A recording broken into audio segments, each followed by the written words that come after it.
All right, welcome everybody. I'm just going to dispense with the bumper music. We're coming to you from my home studio. I'm Dave Van, and you're listening to Fresh Black.Coffee. Eddie's a little under the weather. Believe it or not, he can blame the healthcare system for this one. Went to get a checkup, called me this morning. He says, man, the guy comes in there towards the end of the checkup, hacking and coughing. Shouldn't have even been there. Sure enough, a couple of days later, Eddie's sick. So he's had a rough week. He's asking for your prayers. He's encouraged that things are getting better. He feels over, but he's not out of the woods. So anyway, I want to welcome you today. So this has been a big week, or as Steve Bannon usually says, there are weeks where nothing happens, and then there are um, days where decades happen. God, I butchered that. I'm sorry.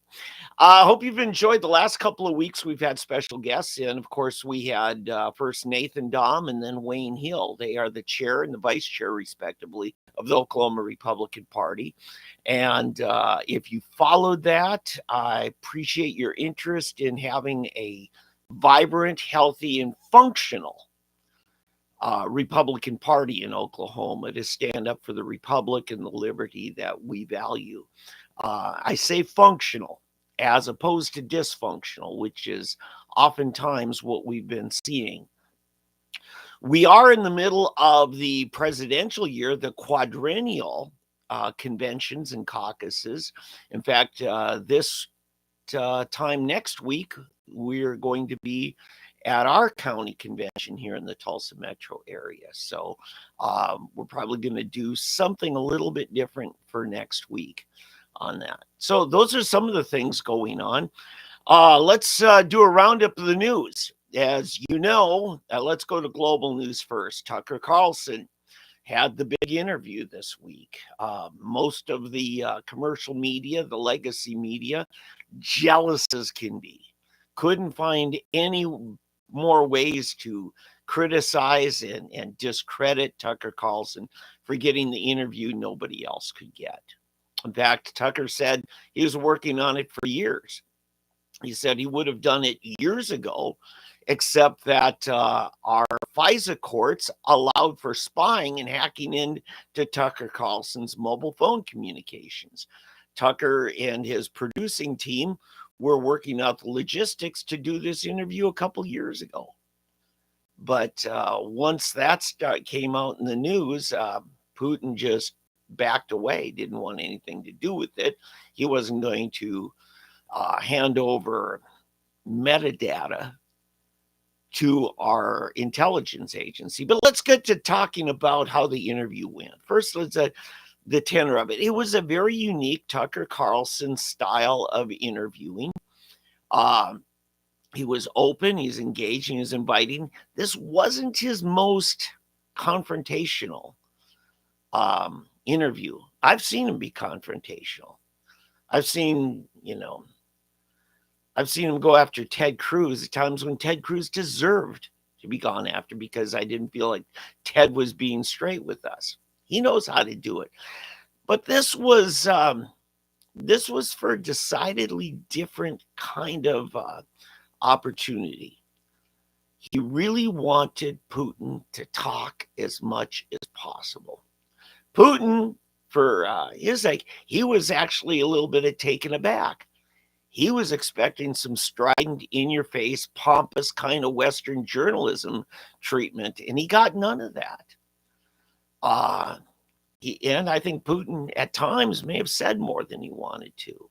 You can betcha our intelligence agencies are all glued to this, have copies of it, have gone over line by line, even looking for voice inflections and facial gestures. So that's the kind of thing that goes on there. I think it helped us get a bigger context of what's going on. Now, I've got to say something about the neocons, particularly that have associated with the conservative or Republican movement. I'm talking to you, John Bolton, Nikki Haley, the whole alumni from the UN ambassadorships on behalf of the United States. They didn't want you to hear Putin talk unfiltered. They didn't want it, which tells me, folks, do you really trust the neocons to serve you? Or are you something that they condescendingly feel they have to protect you or filter the truth from you? You can't figure it out for yourself. That's kind of the problem we find ourselves in, because that's what Bolton said. He wished it hadn't happened. I got to be careful shaking the table here, the camera tripods on this table. All right, so let's get back at it. I don't think there was any earth-shaking news that came out of it. I think it's more one of those you kind of stand back and it's like, oh, I never thought of it that way. That's interesting.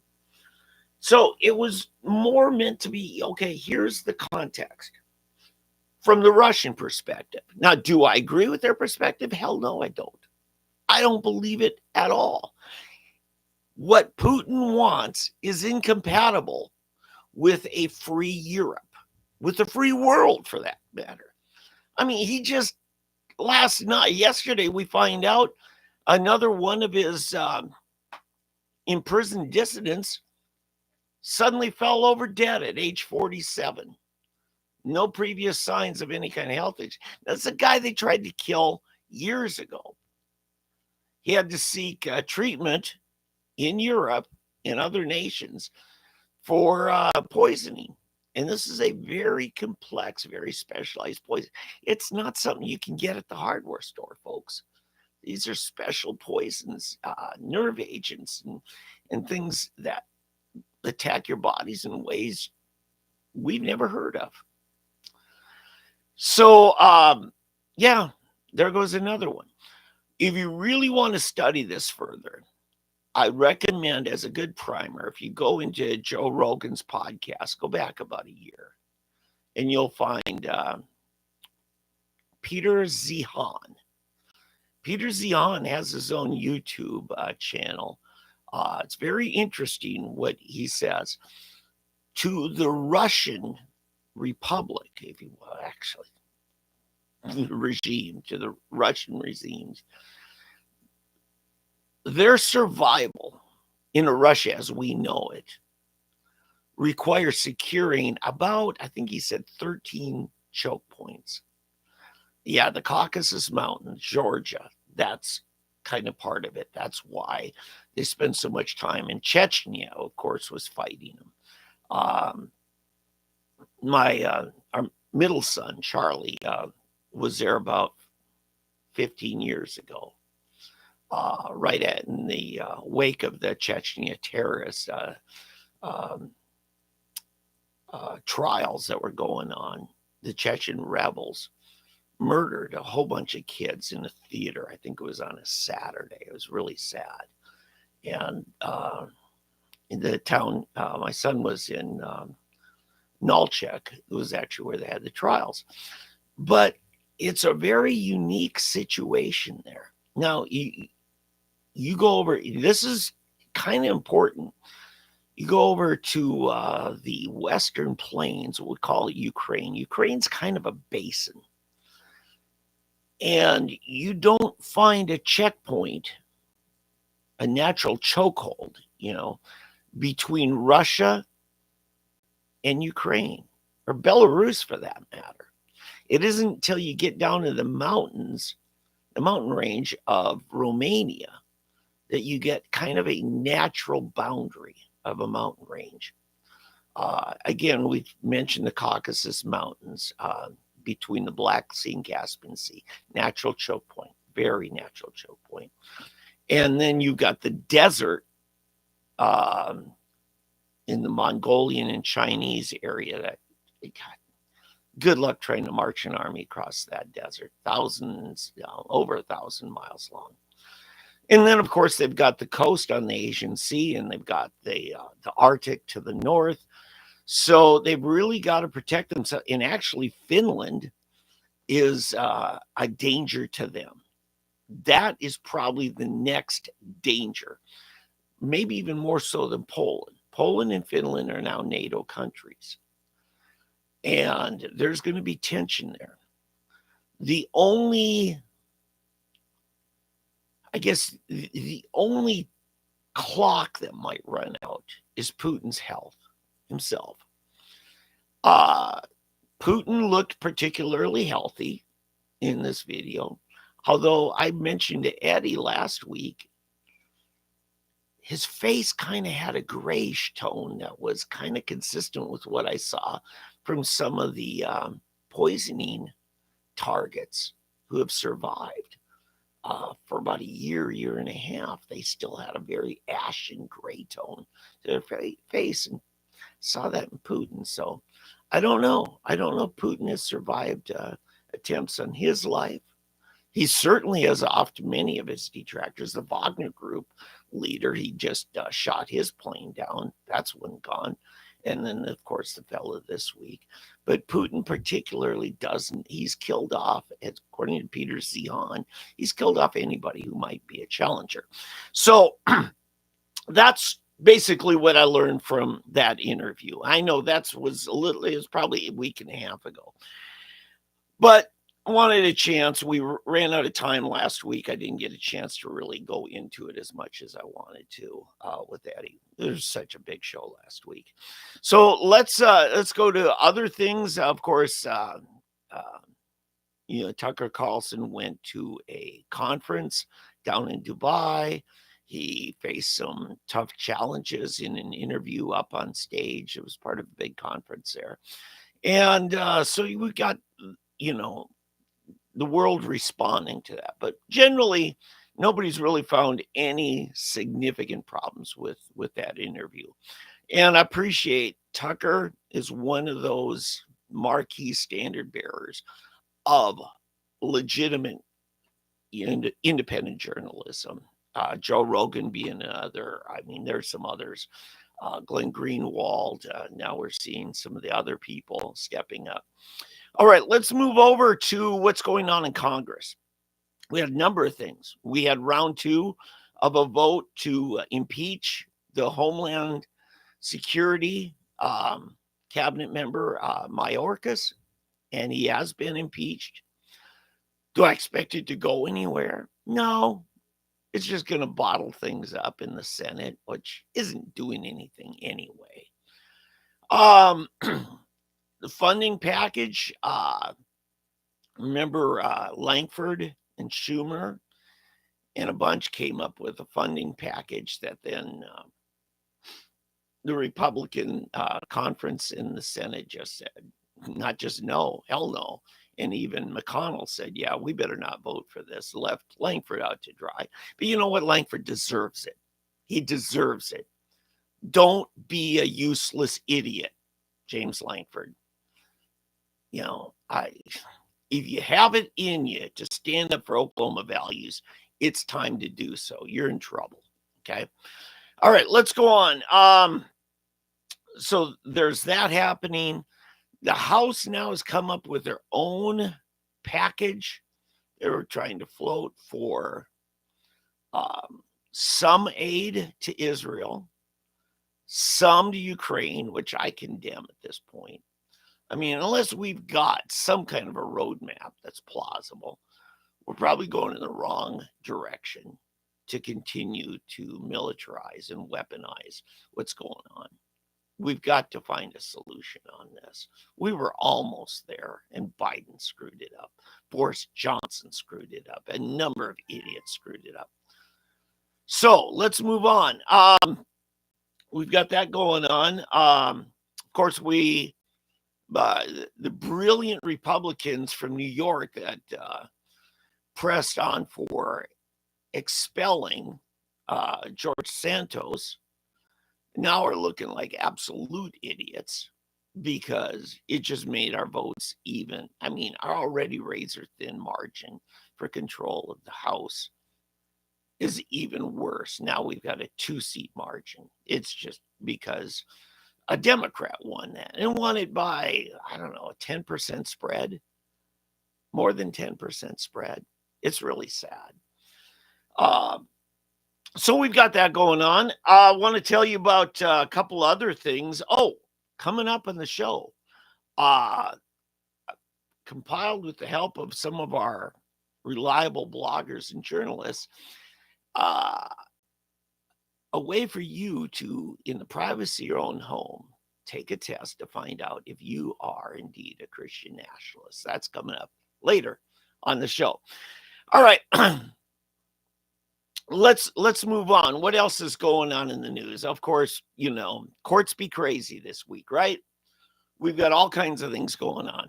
Yeah, I don't know which courts are crazier, whether it's the Atlanta, Georgia, Fulton County uh, courts, or is it the Manhattan courts that have decided that, Trump now has to pay more than a third of $1 billion in penalties, not to the bank who they claim he defrauded, but no, to the state government. Yeah, go figure. As though he hasn't paid enough taxes. And, and it's over nothing. It's over absolutely nothing. There's no victim here. There's no even clear case that there was a fraud here or even an intended fraud. When you're putting together a financial statement of assets, you purport your best projections. And this is just to get a loan. And if the bank questions it, the bank can say, you know what, we're going to do a separate appraisal. The bank didn't ask for separate appraisal. They said, okay, we're fine with it. And you know what? Trump's people paid the bank back all the money they borrowed and interest and fees and origination and points, whatever. But somehow, this bunch of idiots, the liberal prosecutors, the George Soros funded types, end up getting them convicted before a kangaroo court and a judge that's an absolute dingbat and without any character whatsoever. So, yes, that's going to get appealed. A lot of people say, oh, it's not going to stand. I don't know, folks. The same bunch that have district court judges like him, like this one, is the same state that could have an idiot bunch on the Supreme Court, like Colorado. Absolute dingbats. Oh, yeah, that's another thing. Speaking of Colorado, I do expect that ruling to come out very quickly, probably before next week's show. So, because next week at a regular scheduled time, we will actually be in the middle of Nikki Haley's last hurrah, and that's the South Carolina primary. So, yeah, it's a weekend thing. Go figure. All right, so that's going on. And then we've got the idiots that were trying to go after Trump for some actual criminal charges. And this is in state court, claiming that he harassed the Secretary of State too much and questioning the elections in 2020. Somehow, that's seen as undermining democracy, obstruction of justice, or whatever, just for redress of grievance, which is a constitutional right, redress of grievance. But the real funny thing that went on is the special team they put together, prosecutors, under the DA, Fannie Willis, district attorney for Fulton County. She ends up having an affair going on for some time and deciding to hire the guy that she's having an affair with, another attorney, and paying him, God, $500,000 a year or something like that. And then he's whining and dining her, taking her all over the place. She claims she's paying him back, but there's no evidence that she has. And he's still married. Today he's still married. Until the court grants a divorce, you're still married. He claims his marriage ended in 2015, but he can't really point to anything specifically that's verifiable. I think that's just 2015 is when he decided that he was just going to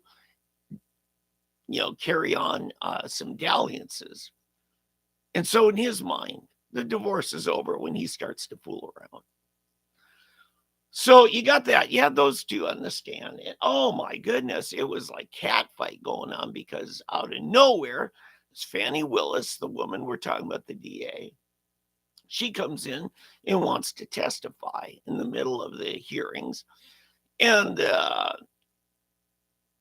person leading the other team, another woman, they go at it back and forth. And Fannie just starts ripping her, defaming her. I mean, it's slanderous what she's doing. And the judge is letting her get away with it. Absolutely letting her get away with it. So it's a ridiculous thing, and it's not over. What they're really looking for in this is to say, hey, wait a minute. Fannie Willis, you are doing a bunch of things wrong, and they're a fraud on the whole court system.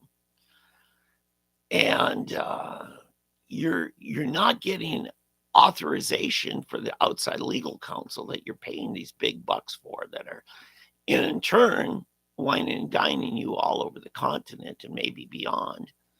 So you have all this stuff going on. Poor Judge Judy, and all these different judges, courts, things. Yeah, they got nothing in their scripted so-called reality shows. This thing was Thursday. It was absolutely incredible, crazy. All right, you have that going on. And beyond that, I'm probably not going to get to too many other things. Let me try pulling this up a little closer.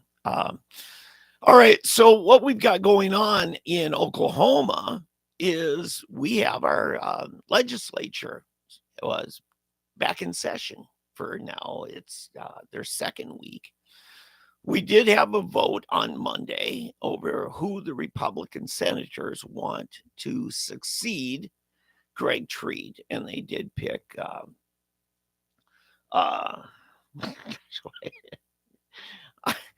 I don't know why I can't remember the guy's name, mix something or other. But anyway, a number of people were really supporting David Bullard, and then of course you had Casey Murdoch. But Dave Rader, who I'll probably get a chance to get an interview with next Saturday. Dave Rader was in charge of counting the ballots, and he ain't telling anybody. We'll see. Okay. I'll see if I can get something next week. So we got that going on. Greg Treat is stalling on a state income tax reduction. Now, here's the deal, folks. For the past 7 years, Oklahoma's run a surplus. Now, are there things that we're not funding sufficiently? Oh, yeah. But we have maxed out our rainy day. Our rainy day fund. Some people are wanting to just, send back a rebate. Well, first of all, it's my money. Quit taking more than we need to run the core services of our state. It's really pathetic. Okay. So you got that going on. Other than that, you've got, your ridiculous bills that got quickly moved over to the Rules Committee where they're not going to be heard at all. And some of them we're talking about. But I tell you what, I am talking somewhat about J.J. Humphrey and some of the things that he was doing, where he's particularly targeting an ethnic minority of Hispanics for special treatment on asset forfeiture. JJ, you're better than this. Yeah, I laugh because JJ's a friend. It ain't happening. But JJ was the same guy who last year issued a bunch of T-shirts out, and they went quick. If you got one, it's probably a collector's item. In support of those people who want to say, hey, let's bring back cockfighting. We have dog racing. We have other things. Let's bring back cockfighting. And he printed up a bunch of T-shirts that says, my cock, my choice. Okay, that's JJ for you. Colorful guy. There's a few other things. Nathan Dahm, of course, had his First Amendment licensing and regulation, and he talked to us a couple weeks ago about that. He doesn't expect it to go anywhere, but he just loves how much the liberal media in the state had a hissy fit over it because it just shows you they don't get it, folks. They don't get it. So, yeah, I mean, why do you want to get your information, your news from idiots? And that's what most of our state media is, particularly the TV stations. Idiots. I mean, look, you see the rotation. They might hang on to 4 or 5 legacy staffers for, anchoring their news, but it's a rotation of interns. If you're trying to go to college and get a degree in journalism, thinking you've got it made, give up, folks. Give up. I do want to say there are a few others. They're doing well. One such one, in fact, there are some media outlets in the state that, although I can tell their ideology doesn't match mine, probably not yours, they still are credible journalists. Trey Savage is the editor-in-chief, the founder of nondoc.com. Okay, you're going to get a little spin. You're going to get a little more attention on the leftist message, but you're going to get some accurate stuff too. And that's more than I can say for most journalism outlets in the state. All right, so anyway, the legislature, that's going on. Ryan Walters is, things are starting to calm down there. We've got that going on. Anyway, that's some of the things. You want me to go to the home test to find out if you're a Christian nationalist? Should we get to it? Let's go ahead and do that now. Let me pull this up. All right. So I'll tell you, this is from the Babylon Bee. They've compiled the following. This is a list of common signs you may, in fact, be a Christian nationalist. Number 1, you're a Christian. That's the biggest red flag of all, don't you know? Number 2. Now, why would my phone start ringing in the middle of all this?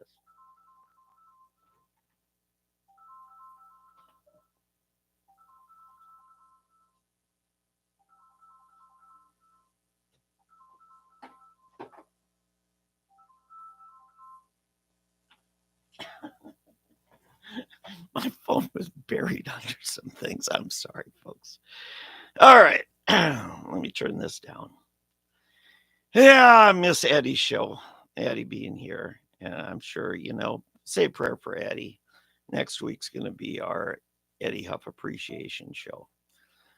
All right. So I said number 2. These are the top 10 red flag signs that you might be a Christian nationalist. Number 2, you voted in an election. You think you're supposed to have a say in who leads the country, you maniac. That's number 2 red flag. Keep score, folks. Keep score. All right. Number 3, you're married to a person of the opposite sex, in fact. So there's no telling what horrible things you might do. You might even be procreating a whole nother generation of dangerous people like you. Number 4, you're currently in possession of an American flag. Now, this flag I've got behind me back here, that's not the current American flag. That's actually the Liberty flag that was flown in the Boston Common before the Declaration of Independence. Okay, a little history on that one. But it is an American flag. All right. It's only a truly hateful person who displays such frightening and racist imagery. Number 5, you agree with the idea of building a society on principles like do not steal, do not lie, do not murder. Haven't you ever heard of the separation of church and state? You religious theocon. I mean, that's another red flag, folks. All right, let's move on. Are you keeping score? Number 7. Actually, let's go number 6. You let someone wearing a mega hat, walk by without punching them in the face. Disturbing evidence that you might agree with the Nazis. Number 7, you pay for merchandise at Target instead of just running out the door.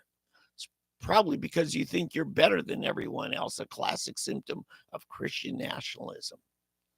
Number 8, you won't let your third grader join an after-school Satan club.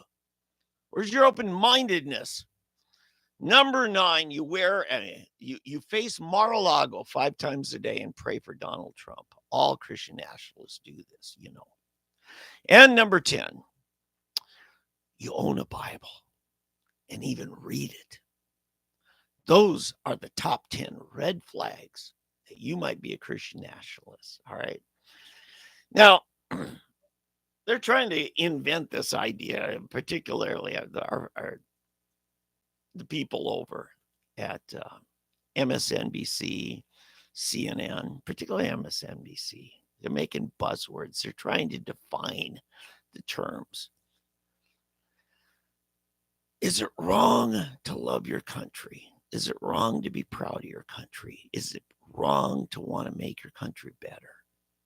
I say no, it's not wrong to any of those things. That's called nationalism. If you see it as a natural expression of your Christian values, to pray for your leaders, to cooperate, to be community-minded. When I say community-minded, helping a neighbor in need, working together for the common good, organizing around a core set of values and principles.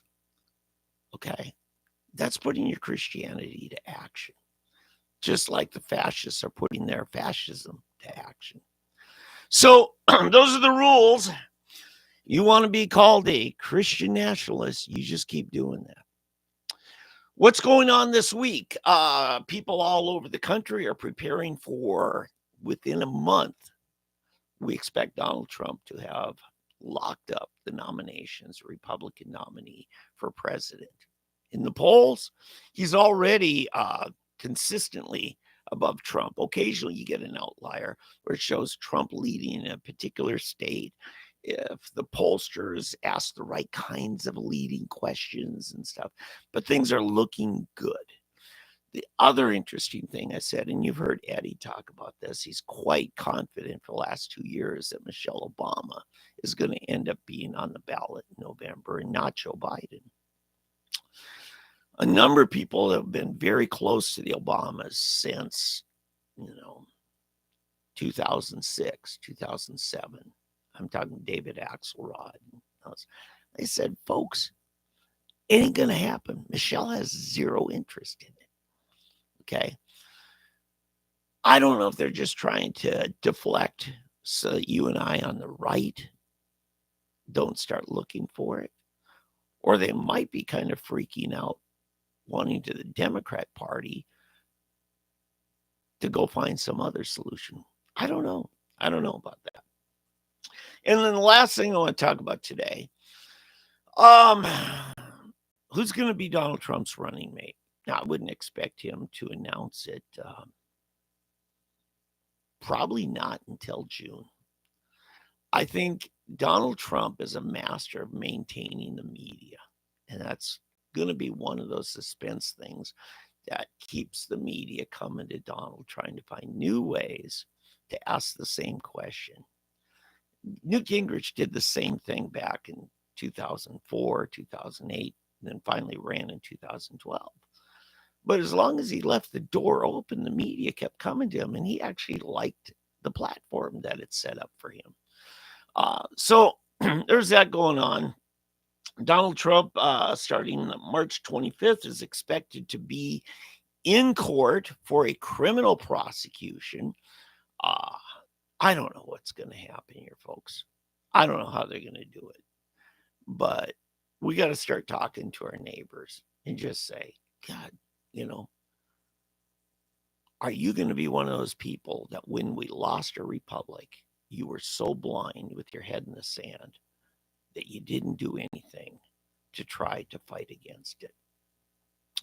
Anyway, that's the show for today. Thanks, folks, for being a part of it. And Eddie and I are going to be coming back next week. I think we're going to be doing a live from the Tulsa County Republican Party, probably a series of interviews. It might be a little bit live.